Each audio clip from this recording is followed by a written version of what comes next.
So next one is interest on security. So first we should know the meaning of security. Security means document acknowledging the debt taken by the government or any other authority. Security, for example, a company is going to issue some bonds or a government is going to issue some bonds, then we are going to get the certificate. Suppose if we have invested the amount in that bond, then we will get the document for that. So that is known as the security. Security means document acknowledging the debt that is taken by the government or any other authority. For whatever the amount we have invested, they are going to give the document. That document is called as a security. So it is either issued by the government or by the company. So in securities, on that we are going to receive the interest. That interest is chargeable to the tax, but it depends upon the kinds of the securities. The kinds of securities are tax-free government securities, less tax government securities, tax-free commercial securities, less tax commercial securities. So first we should know the meaning of all these securities.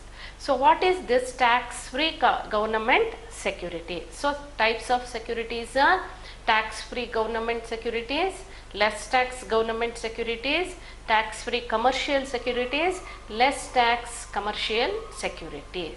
Then what is this tax-free government securities? These securities are issued by the government, state or central government, but it is fully tax-free.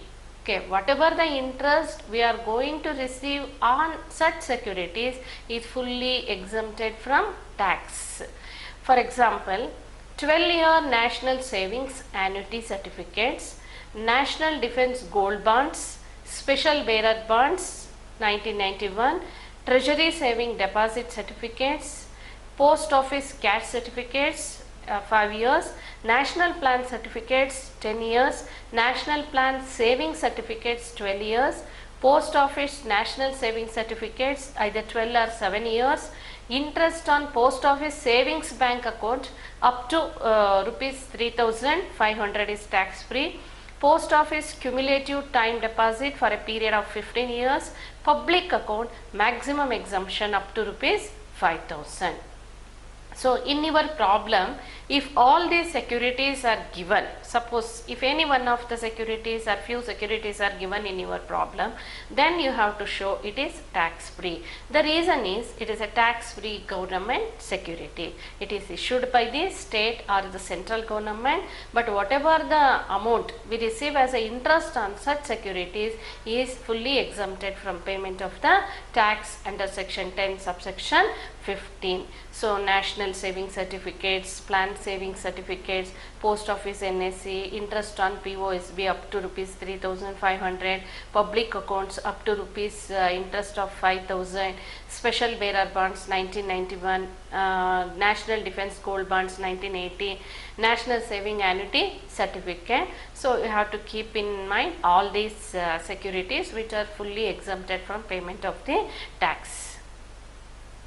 Then less tax government security. Yes, these are also issued by the state or the central government. These are all taxable securities, but no tax is deducted at source. These are all taxable security. No TDS is made at source at the time of issue of the interest on these securities. Hence, interest on such securities will not be grossed up. The amount received or due shall be included in the total income. So these are taxable securities, but no tax is deducted at source. Andre idu taxable securities ine the government, state government, central government issue ಮಾಡುವಂತ bonds ಗಳನ್ನೇ interest ಏನು ತಗೊಳ್ತೀವಿ that is taxable security. ಆದರೆ TDS ಅಂತ ಯಾವುದನ್ನು ಕೂಡ ಅವರು ಮಾಡಿರಲ್ಲ, ನಮಗೆ ಇಂಟ್ರೆಸ್ಟನ್ನು ಕೊಡ್ತಾರಲ್ಲ ಅದ್ರ ಮೇಲೆ ಯಾವುದೇ ಟ್ಯಾಕ್ಸನ್ನು ಅವರು ಡಿಡಕ್ಟ್ ಮಾಡಿ ಕೊಟ್ಟಿರಲ್ಲ.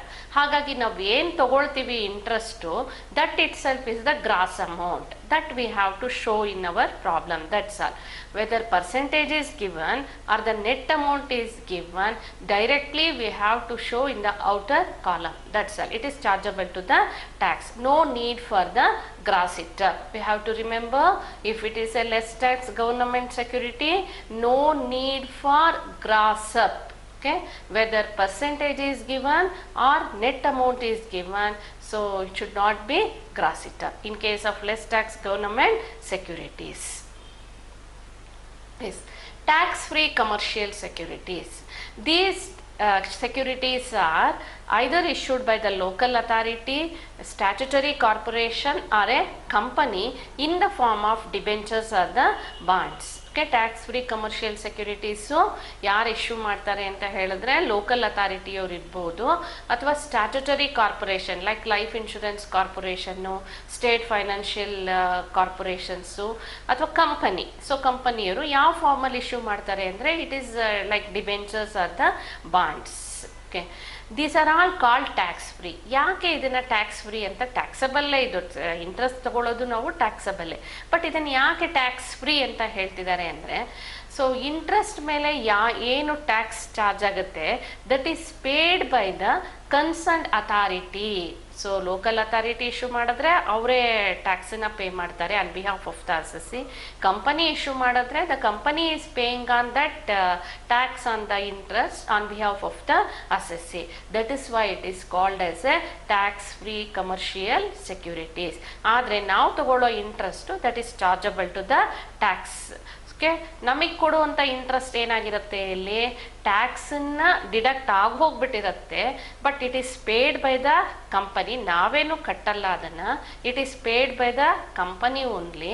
Then after that only we are going to get the interest. ಹಾಗಾಗಿ ನಾವು ತಗೊಳ್ಳೋ ಇಂಟ್ರೆಸ್ಟು ಯಾವಾಗ್ಲೂ ಕೂಡ ಈ ಕೇಸಲ್ಲಿ ನೆಟ್ ಆಗಿರುತ್ತೆ. ಅದನ್ನು ನಾವು ಗ್ರಾಸ್ ಅಪ್ ಮಾಡಲೇಬೇಕು. ಪರ್ಸೆಂಟೇಜರಲ್ಲೂ ಇರಲಿ ಅಥವಾ ನೆಟ್ ಅಮೌಂಟ್ ಫಾರ್ಮಲ್ ಆದರೂ ಇರಲಿ, we have to gross it up. ಈಗ for example 10%, 10,000 tax free commercial securities ಅಂತ ಇರುತ್ತೆ ಅಂದ್ಕೊಳ್ಳಿ ಪ್ರಾಬ್ಲಮಲ್ಲಿ. ಸೊ ಎಷ್ಟು ಬಂತಲ್ಲಿಗೆ ನಮಗೆ 1,000 ಬರುತ್ತೆ. ಆದರೆ 1,000ನ ನಾವು ಗ್ರಾಸ್ ಅಪ್ ಮಾಡಬೇಕು. ಸೊ ಪರ್ಸೆಂಟೇಜ್ ಕೊಟ್ಟಿಲ್ಲದೆ 500 received as a interest on tax free commercial security ಅಂತ ಇರುತ್ತೆ. ಆಗಲೂ ಕೂಡ ನಾವು ಅದನ್ನು ಗ್ರಾಸ್ ಅಪ್ ಮಾಡಬೇಕು. So whether it is given in the form of percentage or given in the form of the amount, in both the cases we have to gross it up in case of tax free commercial securities. So it is called tax free because on behalf of the assessee, tax is paid by the concerned issuing authority, either local authority, statutory corporation or a company. After that only we are going to get the net amount. Therefore this net amount, either it is in the form of percentage or in the form of the amount itself, then that should be gross it up to charge it in the income from other sources. Next one, less tax commercial securities. Yes, these are taxable securities. In this case, income tax is deducted at source on the amount of the interest. If the percent is given, percent of interest is given, no need for the gross it up. We are going to get the gross amount. ಇಲ್ಲಿ ಕಂಪನಿಯವರು ಅದನ್ನು ಕಟ್ಟಲ್ಲ, ನಾವೇನೇ ಕಟ್ಟಬೇಕು. ಹಾಗಾಗಿ percentage ಏನಾದರೂ ಕೊಟ್ಟಿದ್ರೆ, ಈಗ 10%, 20,000 interest on debentures of XYZ limited company ಅಂತ ಕೊಟ್ಟಿರ್ತಾರೆ. 10% ಅಂದರೆ ಇಲ್ಲಿ ಟ್ಯಾಕ್ಸ್ ಫ್ರೀ ಅನ್ನೋ ಪದ ಇಲ್ಲ, ಹಾಗಾಗಿ it is issued by the company. ಹಾಗಾದರೆ ಯಾವ ಟೈಪ್ ಅಂತ ಹೇಳಿದ್ರೆ it is less tax commercial ಸೆಕ್ಯೂರಿಟಿನೇ. 10%, 20,000 interest on debentures of a XYZ limited company. It comes around 2,000. So that is gross amount only. Directly we have to take. Suppose if the net amount is given, ಅಂದರೆ direct ಆಗಿ 2,000 received as a interest on debenture or a bond of the X limited company, ಈ ಥರ ಏನಾದರೂ ಕೊಟ್ಟಿದ್ರೆ then that should be grossed up. So gross up ಮಾಡ್ಬೇಕಾದ್ರೆ ಹೇಗೆ ಅಂತ ನಾನು ನೆಕ್ಸ್ಟ್ ಹೇಳ್ತೀನಿ ಅದನ್ನು. So these are the 4 types of the securities. Tax free government security, no need to take it in the outer column in your problem because it is fully exempted from the payment of the tax. If it is given, it is tax free, and I have given the example which are all the tax free government securities. Then less tax government securities, these are all taxable securities but no need to gross it up, okay, because we are going to get the gross amount only, no TDS is made, therefore directly we have to show in that in our problem. Tax free commercial securities, these are all taxable security only, but it is taxes already paid by that concerned authority. We are going to get the net amount. That's why whether it is in the percentage form or in the amount form, a sum form, that both in both cases that should be gross up. Then less tax commercial securities, if it is in the percentage form, no need to gross it up because we are going to get the gross amount, then we are going to pay the tax. If it is in the net amount, then that should be gross it up. Okay. So before going for formula used for the grossing up of the amount, let us know the meaning of cum interest or the ex interest transaction. This is for the purpose of avoiding the tax, that is bond washing transactions anta heltivi. In case of bond washing transaction, it is a device to avoid the tax, okay, by high income group of assessee by transferring the securities to the low income class of the assessee on the eve of the due date of the interest. So that type of transaction is called as a bond washing transaction. Andre for the purpose of avoiding the tax. So X transferring his security to the Y. So X is fall under the high income group, whereas Y is fall under the low income group. ಯಾಕಂದರೆ ಇಲ್ಲಿ ಟ್ಯಾಕ್ಸನ್ನು avoid ಮಾಡೋ ಪರ್ಪಸ್ಗೆ X ಏನು ಮಾಡ್ತಿದ್ದಾನೆ, ಅವನ securities ಎಲ್ಲವನ್ನೂ ಕೂಡ ವೈಗೆ transfer ಮಾಡ್ತಿದ್ದಾನೆ. ಯಾವ ಕಾರಣಕ್ಕೆ ಟ್ರಾನ್ಸ್ಫರ್ ಮಾಡ್ತಿದ್ದಾನೆ ಅಂದರೆ for the purpose of avoiding the tax. So before the due date of the interest, ಇನ್ನೇನು ಇಂಟ್ರೆಸ್ಟ್ ಕ್ರೆಡಿಟ್ ಆಗುತ್ತೆ ಸೆಕ್ಯೂರಿಟೀಸ್ಗೆ ಅನ್ನೋ ಸಮಯದಲ್ಲಿ ಇನ್ನೊಬ್ಬ ವ್ಯಕ್ತಿಗೆ ಅದನ್ನು ಟ್ರಾನ್ಸ್ಫರ್ ಮಾಡಿಬಿಡ್ತಾರೆ. ಸೊ ಇಂಟ್ರೆಸ್ಟ್ ಯಾವಾಗ ಡ್ಯೂ ಡೇಟ್ ಇರುತ್ತೆ, ಅದು ಯಾವ ವ್ಯಕ್ತಿ ಹತ್ರ ಇರುತ್ತೆ, ಆ ವ್ಯಕ್ತಿಗೆ ಇಂಟ್ರೆಸ್ಟು ಆ ಸಂದರ್ಭದಲ್ಲಿ ಕ್ರೆಡಿಟ್ ಆಗುತ್ತೆ. ಸೊ ಇಲ್ಲಿ ಎಕ್ಸು ಟ್ಯಾಕ್ಸನ್ನು ಅವಾಯ್ಡ್ ಮಾಡಿಕೊಂಡ, ಸೊ ವೈ ಲೋ ಇನ್ಕಮ್ ಆದ್ರಿಂದ ಅವನಿಗೂ ಅಲ್ಲಿ ಟ್ಯಾಕ್ಸ್ ಕೂಡ ಬರೋದಿಲ್ಲ. So if he falls under the low income group, then in both the cases they are escaped from payment of the tax. Such transaction is called as a bond washing transaction. It is a device to avoid the tax by high income group of the assessee by transferring securities to the low income class of assessee on the eve of the due date of the interest. So ಆ ಸಂದರ್ಭದಲ್ಲಿ ಆಗೋವಂಥ ಈ interest ಟ್ರಾನ್ಸಾಕ್ಷನ್ಸ್ನ ನಾವೇನು ಹೇಳ್ತೀವಿ, cum interest or the ex interest transaction ಅಂತ ಹೇಳ್ತೀವಿ. When securities are bought and sold between the two interest dates, the transaction is either cum interest or ex interest. Interest on securities regarded as a wholly the income of a person who happens to be the owner at the time when the interest becomes due. Okay, ಒಂದ್ಸರಿ ಇನ್ನೊಬ್ರಿಗೆ ನಾವು transfer ಮಾಡಿಬಿಡ್ತೀವಿ, ಆ ಸಂದರ್ಭದಲ್ಲಿ interest due date ಇರುತ್ತೆ, interest ಏನಾಗುತ್ತೆ ಆ ವ್ಯಕ್ತಿಗೆ credit ಆಗಿಬಿಡುತ್ತೆ. ಸೊ ಈ ಥರದ್ದು ಎರಡು ಇಂಟ್ರೆಸ್ಟ್ ಡ್ಯೂ ಇದ್ರ ಮಧ್ಯೆ ಆಗೋವಂಥ ಟ್ರಾನ್ಸ್ಫರ್ ಕೇಸಸ್ನ ನಾವು ಕಮ್ ಇಂಟ್ರೆಸ್ಟ್ ಆದ ಎಕ್ಸ್ ಇಂಟ್ರೆಸ್ಟ್ ಟ್ರಾನ್ಸಾಕ್ಷನ್ ಅಂತ ಹೇಳ್ತೀವಿ. When securities are bought and sold between the two interest date, then it is called as a cum interest or the ex interest transactions. So the main purpose here is to avoid the tax on the interest on securities. So ಇದನ್ನು 2 ಮಾರ್ಕ್ಸ್ಗೆ ಕೇಳುವಂಥ meaning, ಆ ಕಾರಣಕ್ಕೆ ಇಲ್ಲಿ ಅದನ್ನು ಹಾಕಿದ್ದೀನಿ, explain ಮಾಡಿದ್ದೀನಿ. Then the method to gross up the amount. When we receive the net amount that should be grossed up. ಯಾಕಂದರೆ ಯಾವಾಗಲೂ ನಾವು ಇನ್ಕಮ್ ಟ್ಯಾಕ್ಸಲ್ಲಿ ತೋರಿಸೋವಂಥ ಅಮೌಂಟ್ ಏನಾಗಿರಬೇಕು, ಗ್ರಾಸ್ ಅಮೌಂಟ್ ಆಗಿರಬೇಕು. It should not be a net amount. So ಹೇಗೆ gross ಮಾಡ್ಕೊಳ್ತೀವಿ ಅಂದರೆ interest received on tax free government securities no need to bother, ಇದ್ರ ಬಗ್ಗೆ ತಲೆ ಕೆಡಿಸ್ಕೊಳ್ಳೇಬೇಕಾಗಿಲ್ಲ, it is exempted. Interest received on less tax central R state government also not to be grossed up. ಯಾವುದೇ ಇದರಲ್ಲಿ ತೊಗೊಂಡ್ರು ಪರ್ಸೆಂಟೇಜ್ ಫಾರ್ಮಲ್ಲಿ ಇರ್ಬೋದು, ಅಮೌಂಟ್ ಫಾರ್ಮಲ್ಲಿ ಇರ್ಬೋದು, ಹೇಗಾದರೂ ಇರಲಿ ಅದು ಗ್ರಾಸ್ ಅಮೌಂಟೇನೆ, no need to gross it up.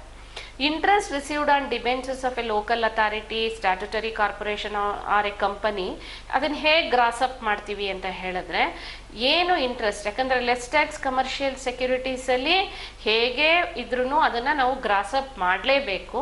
So ಆ ಗ್ರಾಸ್ ಅಪ್ ಅಮೌಂಟ್ಗೆ ಫಾರ್ಮುಲಾ ಏನು, ಇಂಟ್ರೆಸ್ಟ್ ರಿಸೀವ್ಡ್, ನಾವೇನು ಇಂಟ್ರೆಸ್ಟ್ ತೊಗೊಂಡಿರ್ತೀವಿ ಅದು ಮಲ್ಟಿಪ್ಲೈಡ್ ಬೈ ದ 100/90. 100/90 ಯಾಕೆ ಅಂತ ಹೇಳಿದ್ರೆ 10% ಟ್ಯಾಕ್ಸಲ್ಲಿ ಹೊರಟೋಗ್ಬಿಡುತ್ತೆ.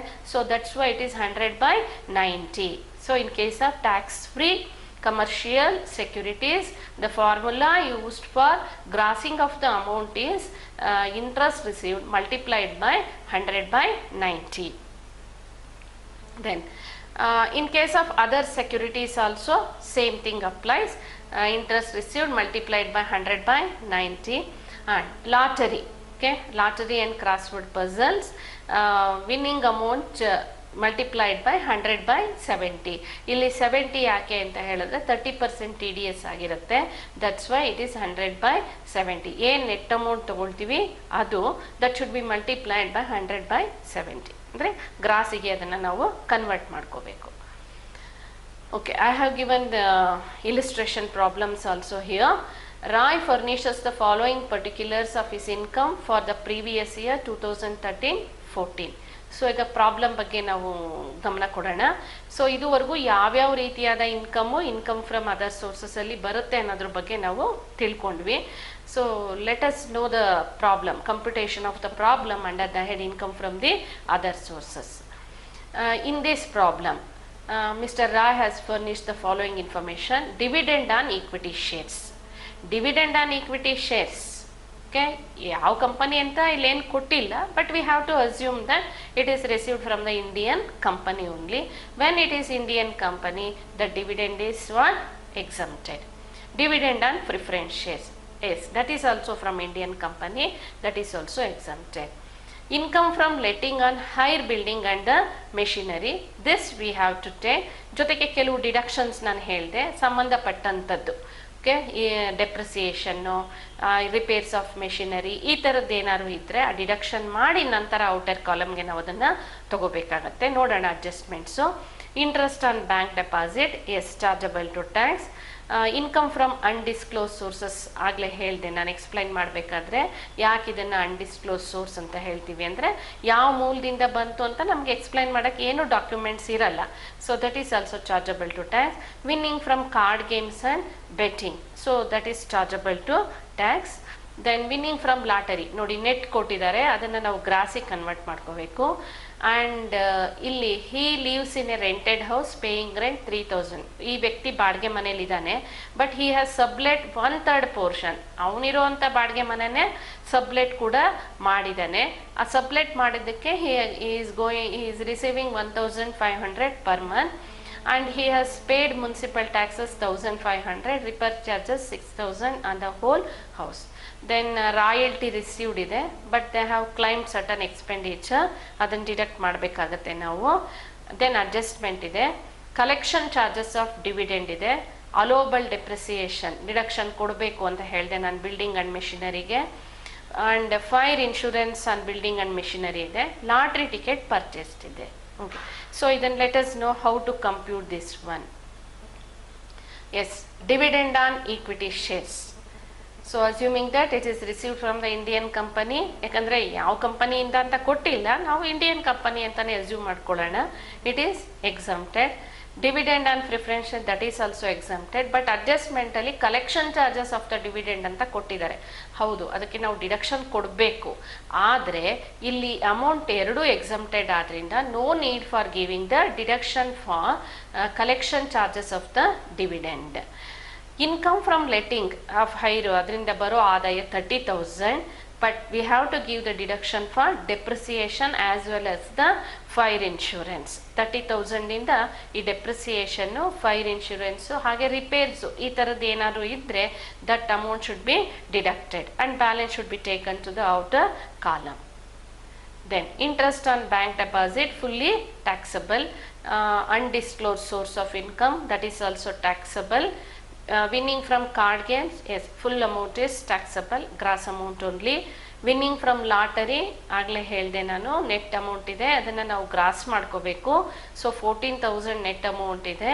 V have to multiply it by 100/70. 100/70 ಯಾಕೆ ಅಂದರೆ 30% ಟ್ಯಾಕ್ಸನ್ನು ಅವ್ರು ಆಲ್ರೆಡಿ ಡಿಡಕ್ಟ್ ಮಾಡಿ ಕೊಟ್ಟಿರ್ತಾರೆ.